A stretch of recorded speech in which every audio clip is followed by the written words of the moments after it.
The Denver Broncos now shift their sights to the Pittsburgh Steelers Week 5. Will Teddy Bridgewater be available this week? We get a little bit of an update from Broncos head coach Vic Fangio. Plus, we answer Broncos country mailbag questions on today's brand new episode, Locked on Broncos. You are Locked on Broncos, your daily Denver Broncos podcast. Part of the Locked on Podcast Network. Your team every day. What's up, Broncos country? Welcome back into a brand new episode, Locked on Broncos, your daily Denver Broncos podcast here on the Locked on NFL Network, your team every day from the South Stands to the end zone. I'm your host, as always, Cody Roark, joined alongside by co-host Sayre Bedinger. Both of us, we cover the Denver Broncos for the Locked on NFL Network and 9 News every single day. So make sure you follow or subscribe wherever you get your podcast, free and available everywhere. And thank you so much for making Locked on Broncos your first listen of the day every single day. Not to mention you can subscribe and watch the show on YouTube. So hit that subscribe button, turn on notifications so you get every single video that we do here, Locked on Broncos.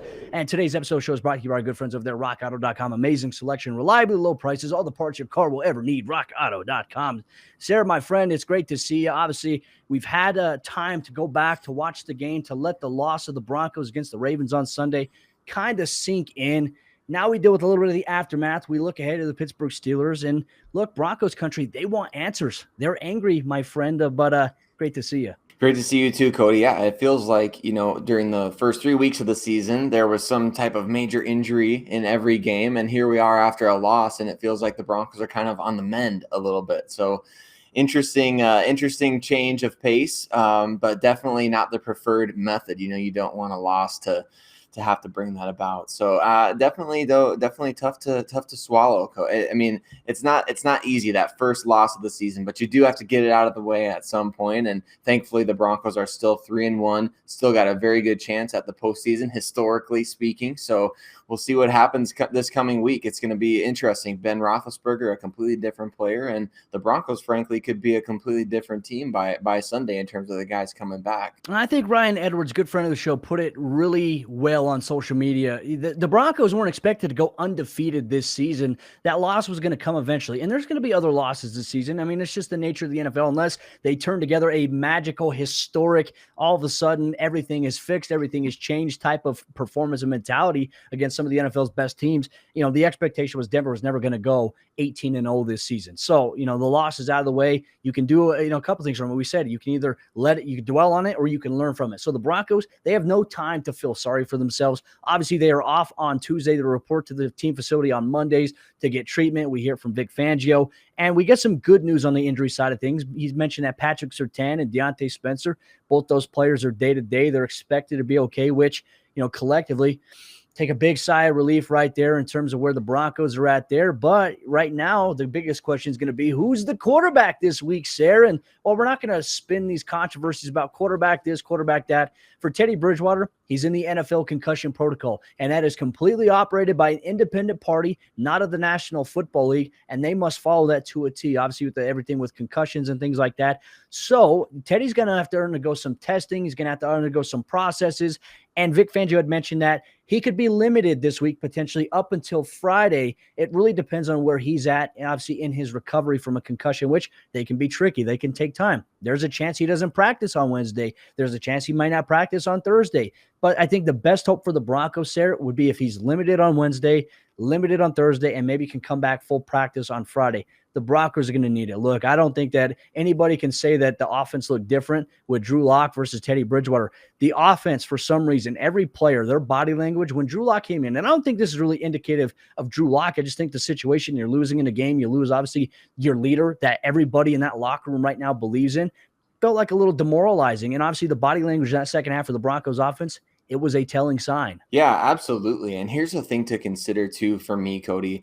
The Pittsburgh Steelers obviously have one of the best pass rushers in the entire NFL. TJ Watt has been terrorizing quarterbacks. He's been a defensive MVP candidate. He's been one of the best at hitting the quarterback in the NFL over the last couple of years. So to me, this is what you really have to consider. While the rest of the roster may be on the mend, with Teddy Bridgewater coming off of a concussion in this game against the Baltimore Ravens, you really have to consider the fact that he may get hit hard again in this game. And that's going to weigh, I think, in their decision ultimately of okay, Vic Fangio's talked multiple times about how this is a 17-round fight. That's what he said in his press conference on Monday. This is a 17-round fight. We lost the 4th round. You can't be losing future rounds of the fight because you're making a selfish decision to put Teddy out there against a guy that might hit him really hard. I mean, you can't just assume that he's going to get hit, right? But you have to assume he's going to get hit. You want to go into the game believing that Bobby Massey and Garrett Bowles are going to play well enough that TJ Watt isn't going to get home. But at the same time, if Teddy Bridgewater takes another big hit, who knows what that could do to him long term? And you got to protect your players. Vic Fangio seems to be all about that, right? So we got to make sure Teddy Bridgewater is protected. Drew Lock said after the game he's gonna plan like he's the starter this week, and I think you have to plan for that just in case. And that's maybe the safer way to go about it. I don't think everybody's gonna want to hear that necessarily because fans are impatient. We want to win games. We want to get on the board. We want to get that 4th victory as soon as possible so we can get to the 5th, 6th, so on and so forth. But you've got to assume Teddy Bridgewater coming off a concussion, as long as he's cleared, I mean, good to go, so be it. What happens in the game, that's on him, that's on the Broncos. But man, you've got to factor in the fact that TJ Watt's going to be coming hard. Well, and I think it's really on Pat Shurmur as well this week too. Look, if Teddy's going to be able to play in this game, or even Drew Lock, in my opinion, you as the offensive coordinator, you are responsible for putting together a game plan that not only just protects your players, but puts them in a position to be successful. I don't know if the Broncos standard 5-man protection, maybe even with a running back chip, I don't think that's going to work this week against the Pittsburgh Steelers. I think the Broncos have to have a concerted effort, maybe a lot of 12 and 13 personnel this week, Sayre, because look, you need additional help. And the Broncos offensive line, not just the interior guards. It is good news that Dalton Reisner is expected to play this week, according to head coach Vic Fangio from his Monday presser. That's good news right there. You're going to get Reisner back at left guard, and you're going to have Muti, who still has room to grow as a young guy. We'll see if Graham plays. A lot of uncertainty about his status, but the offensive coordinator needs to protect the Broncos offense right here. And if you put him in a position, if you put Teddy Bridgewater coming off of a concussion into a position where he may take a lot of hits, which both Drew Lock and Teddy Bridgewater took a lot of hits against the Baltimore Ravens, that right there is simply unacceptable. I know Mike Munchak and Chris Cooper, they're going to be working to rectify some of those issues, whether it be communication, whether it just be you losing your one-on-one battle. If it's a one-on-one battle that becomes an issue, then you have a bigger question as to, okay, is our depth good enough right here? Is our starter good enough at this position? That's something we have to have answered this week. So obviously a lot of insight for the Broncos here. Not a lot of time to turn things around. Unfortunately, some circumstances that are going to impact them leading up to this Pittsburgh Steelers matchup on Sunday. Sayre and I are going to have you covered all week long, not to mention looking forward to this week. We get to talk with Chris Carter, host of the Locked On Steelers podcast for Crossover Thursday. But Broncos country coming up here in just a moment. Both Sayre and myself, we're going to answer some of your mailbag questions that you sent in to us on Twitter, and we're going to go through and we're going to take a look at the game of the Ravens again. We're going to put some things into perspective, and we're going to address some of the issues that the Broncos have and what they can do this week. Coming up here in just a moment. But before we do that, let me tell you about betonline.ag. And BetOnline is your number one spot for all the professional and college football action this upcoming season. We're on to week 5 now, and all eyes are on the gridiron as teams are getting ready for that mid-season stretch, that mid-season run that's coming up right here. And with a new updated site and interface, BetOnline makes it easier for you to find the latest contest information, more odds and props today, and they continue to be the number one source for everything pro football. So head to the website or use your mobile device to sign up to receive your 50% welcome bonus on your first deposit when you use promo code Locked On, and you'll get that bonus with that from football, basketball, boxing, right to your favorite Vegas casino games. BetOnline gives you everything that you need to get in all the amazing offers for the 2021 NFL season. BetOnline is the fastest and easiest way to bet on all your sports action. BetOnline, where the game starts. All right, Sayre, let's get into some Broncos mailbag questions here. We got a lot. And look, a loss, I think, is going to generate more questions that people have, because there's a lot of things that people want to know, where things went wrong, how the team can fix it. So I'm going to start things off here with Broncos Avenue.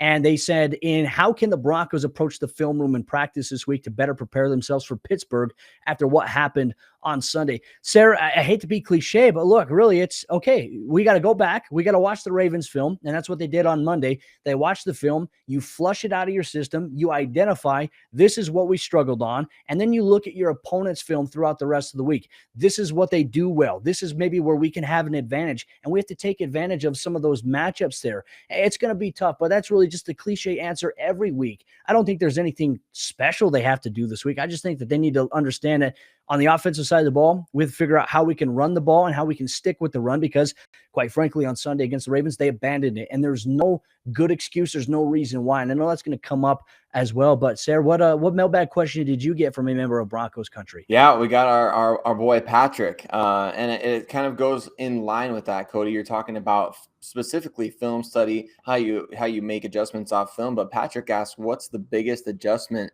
you see going into next week for the offense? And I think for me, Cody, the biggest adjustment that needs to be made is that the Broncos need to include more plays that generate yards after the catch. We don't see a lot of that. I think with Pat Shurmur, we're seeing a lot of plays that require the quarterback to take a deep drop, and you go through your progressions, you go through your reads. They're longer routes being run by the receivers, and it's all about timing. It's all about being in the right place at the right time, having the right coverage to go against. But I think the Broncos need to find ways to gain yards after the catch. And that's, of course, easier said than done. But at the same time, that's what your guys right now that are healthy are really, really good at.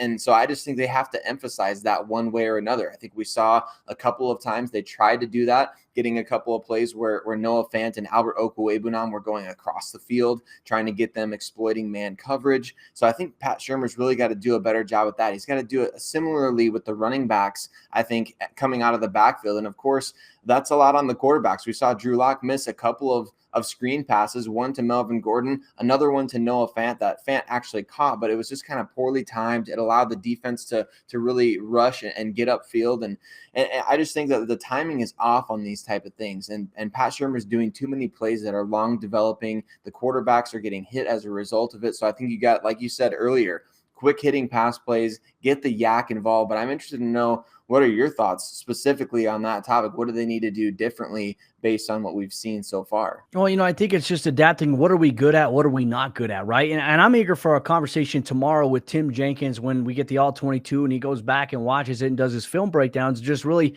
what went wrong? How much of it is on Pat Shurmur? How much of it is on the offensive line and quarterbacks? I mean, I think that there's this necessity to blame. Look, Pat Shurmur deserves a lot of blame for the Broncos offense because he's responsible for the entire unit. However, it also is on the players to execute. And you could tell that the Broncos offense, they just came out flat. It seemed like once Teddy Bridgewater went down, it seemed like their morale just went down as a unit. So, I mean, I don't know how you can fix that, Sayre. I think it just takes time. I think you obviously have to have more reps there, but there's an evident belief in one quarterback versus the other right now. And I don't know if you can solve that. I really don't. If Teddy's healthy, there you go. It's solved. He's going to be in the lineup, but that's just a weird position right now that the Broncos are in. I think it's important, though. But I agree. You got to get guys more involved. Some of these short passes, we're seeing them take a lot of shots on third down, third and short, third and long, where they're forced to. Actually, ironically enough, third and short, they're taking shots downfield. Third and long, they're taking shots to the short to intermediate stuff, which is super weird, Sayre.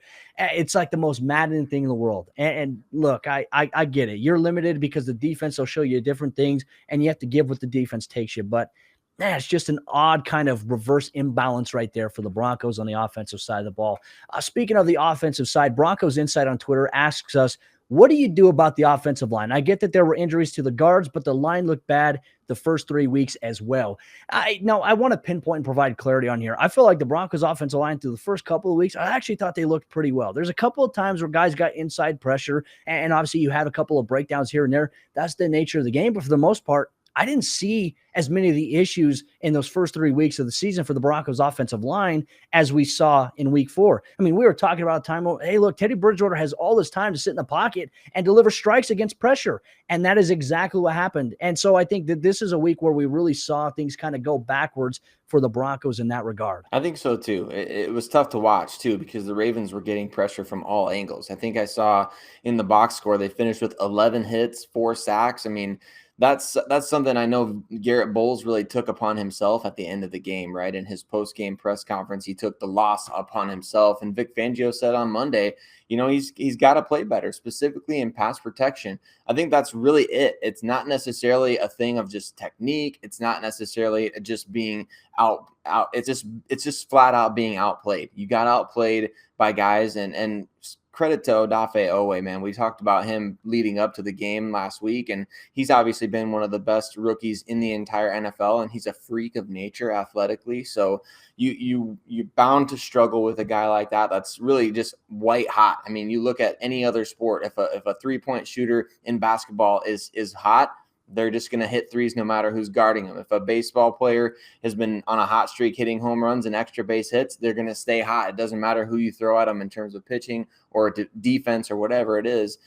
Always just hot, and you just had to deal with that. So, and that you see the ripple effect from that from everybody else. So I think it's definitely just like Vic Fangio said, you hate to even hear it put this way, but you just got to play better.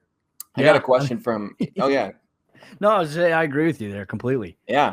Yeah, it's tough, but you just got to do it. So I got a question here from Alec, who's been engaging a lot on Twitter with us, which is so awesome to see. So which position group, Cody, would you lean towards? We're looking through the crystal ball here. Which position group are you leaning towards the most likely choice come round one of the 2022 NFL draft? Edge, wide receiver, corner, or inside linebacker? Ooh, it's tough to say right now. In my opinion, I'd say based on what we've seen with the injuries to Jerry Jeudy, KJ Hamler, I still think that the Broncos need a very polished, well-refined speed guy, route runner as well to help complement them. Because, look, the injury to Jerry Jeudy and KJ right now, they loom larger, I think, than anything else. The impact is bigger than we initially thought.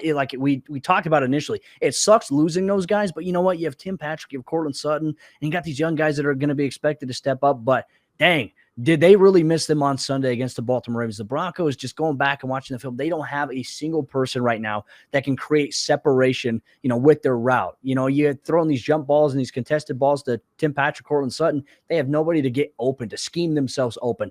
So for me, look, I think you go wide receiver again, but then again, everything could change, right? All of a sudden, those guys come back. Well, obviously not KJ, but Jerry's going to come back at some point this season. You have to factor in, okay, do you go with the young guy here? It's such a tough realm here because everyone's going to be talking about quarterback for the Broncos, but in my opinion, Sayre, there's a lot of question marks about this year's quarterback class that quite frankly, we're not even there yet. So, let's relax on the draft stuff here, Broncos country. But I do think if you have to take a little bit of a too early look right now, I'd say wide receiver is probably the biggest need. And maybe you can make the argument about edge or inside backer, but yeah, man, it's so hard to tell right now. It is. It's hard to tell based on we don't know what the team's going to do with prospective free agents either, right? I mean, those position groups that were touched there all involve, for the most part, some very prominent free agents in the 2022 group. So Cortland Sutton, Tim Patrick at wide receiver. And then, of course, you've got Von Miller off the edge. Then at inside linebacker, both Josie Jewell and Alexander Johnson are also free agents. So it just depends on how the team really recalibrates after this year, or if they decide to make some moves during the season. I mean, we've called for an extension for Tim Patrick. We've called for an extension for Cortland Sutton, Von Miller, Josie Jewell. So I think that those things could ultimately wind up determining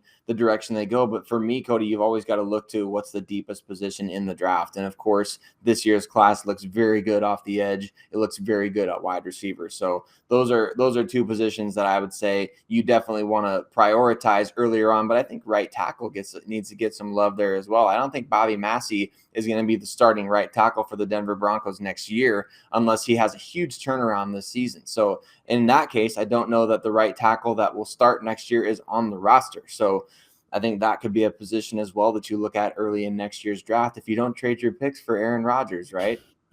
Yeah. Well, you got to keep in mind if that's going to be the case, the Broncos are not going to have a first-round pick for the next 3 seasons. So Broncos country, be careful. Be careful what you wish for, though. Look, Aaron Rodgers, he's still slinging it. Despite that week 1 performance, he is slinging it. He's looking good. But, how would he do with his offensive line if they played the way that they played on Sunday against the Ravens? But Broncos country coming up here in just a moment. We got more mailbag questions that we're going to answer, specifically even touching on some film tendencies that the Broncos are apparently showing and how much does that really change the Broncos approach? We get to that coming up here in just a moment. But before we do that, let me tell you about rockauto.com. They're the other sponsor of today's episode of the show. And if you need anything for your vehicle, rockauto.com has everything for your vehicle, whether it's an engine control module, brake parts, tail lamps, motor oil, or even new stuff for your car, but even air fresheners. They got you covered at rockauto.com. I love the smell of vanilla or that new car smell in terms of that hanging up. Obviously, you love that stuff right there, Sayre. Even black ice is a very good smell for your car, and rockauto.com has a wide variety of that stuff. But not to mention prices at rockauto.com. They're always reliably low, whether you're a professional or do-it-yourself, or you no longer have to spend 20%, 30%, 50%, or even 100% more elsewhere, because rockauto.com has you covered with the lowest prices out there possible. Not to mention their catalog is unique and remarkably easy to navigate. You can quickly see all the parts available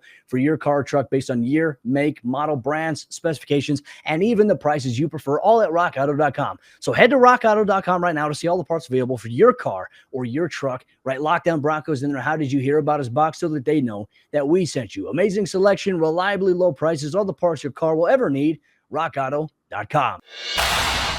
All right, Sayre, jumping into the fourth quarter action. Today's episode, Lockdown Broncos. Just a reminder, Broncos country, if you love this podcast, please do Sayre and myself a favor. Hit that subscribe button. Turn on notifications on YouTube. Leave us a 5-star review on Apple Podcasts if you get an opportunity to do so. It'll help grow the show, but it means the world to us that you tune in and you make Lockdown Broncos your first listen every single day for all your Broncos news, content, and coverage. But, Sayre, my friend, a lot of great mailbag questions. There was something that came out after the Broncos lost to the Baltimore Ravens. Lamar Jackson had an interesting quote about the Broncos linebackers and what they saw on film, and all of a sudden everybody's taking it and they're saying, oh, the Broncos elite defenses. Now, you can break it down and you can expose it by watching film. People, please, you got people that have never played a down of football that are saying this. Here's the deal. When you watch film, I don't know if anybody's ever coached. I've coached and I've got this experience. Maybe not everybody understands it. When you watch film, you see ways that you can beat teams. You can capitalize against what they do. You see it all the time. And when it happens, you have to adjust to it. And he said something about the Broncos' alignment with their linebackers and whether or not they're in the A gap. They know that they're going to try to stop the run. The Broncos actually on film, Sayre, they'll walk Alexander Johnson up or Justin Sternat into the A gap, and they'll keep them there. At the snap of the ball, they're going to drop back. They're going to get depth, or they're going to blitz. So, like I said, be careful what you see from certain headlines, certain people that just want to write these little headliney, clickbaity type things to get your attention, to get a click. That's not the case here. So please, let's stop overreacting. The Broncos defense, in my opinion, Sayre, I still think they're top tier. Look at the Los Angeles Rams that just struggled on Sunday against the Arizona Cardinals, who, by the way, are 4-0. But there's things that number one defense did wrong. They struggled. Are they not elite anymore just because they lost a game? I don't think so. But same thing here for the Denver Broncos, man. Anyways, I'm fired up today. It's Monday. It's Tuesday. I'm fired up, man. What the heck is going on in the world? Love it. But our next mailbag question is going to come in with Nezzy1909.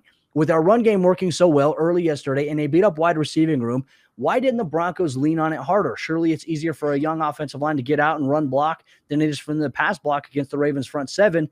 Poor play selection from Shurmur yesterday. What is it? Well, what Vic Fangio said is that the Ravens were winning on the run downs. And so whatever that means, I guess that means on first and second down, the Ravens were able to stop the run in the second half enough to the point that the Broncos just kind of scrapped it. So I think there was either 4 or 5 rushing attempts in the entire second half for the Broncos. So I think, to me, they did abandon it. And of course, if the Ravens are winning on rundowns and you're down by 10 points with the threat of them scoring anytime they get the ball, of course, there's going to be some urgency to get the ball downfield. So Pat Shurmur, I think, overcorrected a little bit. And of course, Fangio also pointed out that yards per carry is not a great way to kind of determine the success of the running game. Of course, Javonte Williams had the huge 31-yard run that will hopefully get him an angry run scepter on Good Morning Football. It was an incredible play. But at the same time, if you're not winning the run downs, that does present a problem. And we saw the Broncos weren't winning enough. I mentioned on the post-game show that we did, Cody, the fact that they weren't having success off of play action either. So I don't know. The run game just it continues to be a sort of elusive thing for the Denver Broncos, whether they're struggling to run the ball or whether they're abandoning it when they're having some success. It just seems like they can't find the right formula. We got time for a couple more questions on today's episode, Lockdown Broncos. Sarah, I'm going to throw you another one here, and it comes in from Ben Stecker at softball_guy on Twitter. Should Vic Fangio be considering phasing Caden Sterns in for Kareem Jackson sooner than later, given Kareem Jackson's coverage struggles and Sterns' apparently fast growth? This is interesting. I'll throw my little quick thumb note on here, is that Caden Sterns did everything yesterday from the dime backer position, not a safety, from the dime backer spot. But I mean, it is hard to maybe argue that what he was able to do as a dynamic guy blitzing the quarterback and even in coverage on one play, It's hard not to argue. Maybe putting Caden Sterns back there and maybe making Kareem Jackson your dime linebacker. I love that. As you were asking the question and explaining your answer, I thought the exact same thing. Maybe just rotate those guys a little bit. We love seeing that too high safety look. I think Justin Simmons is getting a little bit too much flack for this game, Cody. I know that he there's that crowd out there.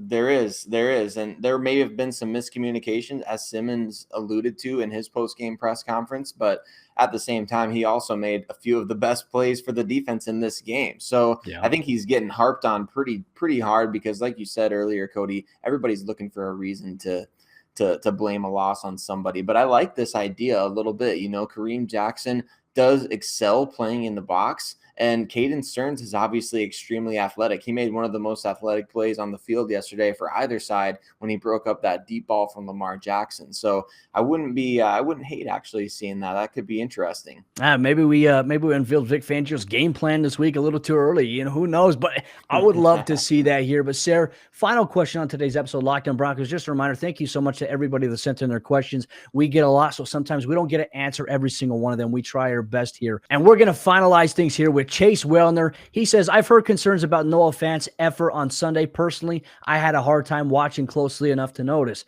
Thoughts on that?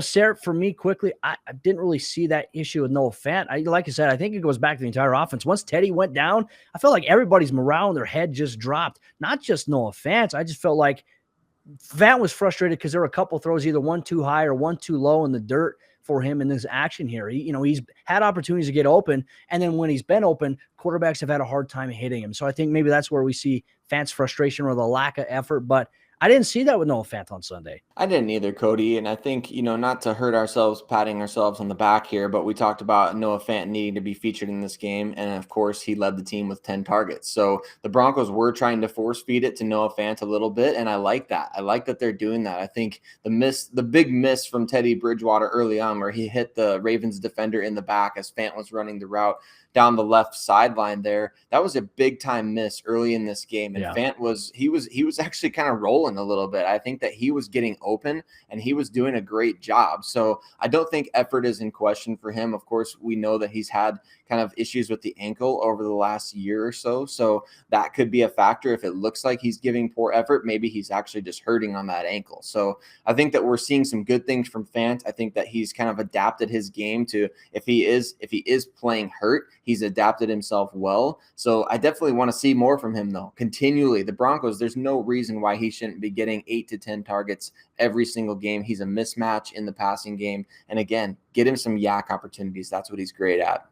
More yak, baby, and that's the hope this week here for the Denver Broncos. They hope to rebound after the Baltimore Ravens loss on the road against another AFC North opponent here in conference play for the Broncos. But Broncos country, that will conclude today's episode of Locked On Broncos. Tomorrow's episode of the show, we're going to be joined by Tim Jenkins. So obviously, if you have any questions, make sure you send them in here on the comment section. We'll be sure to kind of forward those to Tim Jenkins so we can break it all down on tomorrow's episode of the show. Just a reminder, thank you so much for making Locked On Broncos your first listen of the day. Now for your second listen, the NBA season is starting up, and look, the Denver Nuggets are getting ready, so make sure you check out Locked On Nuggets, hosted by Adam Mares. And now, Sayre's a Chicago Bulls fan, so if you're a Bulls fan, listen to us, make sure you check out Locked On Bulls as well. Free and available everywhere you get your podcast. But with that said, Broncos country, Sayre and myself, we'll see you tomorrow for a brand new episode of the show.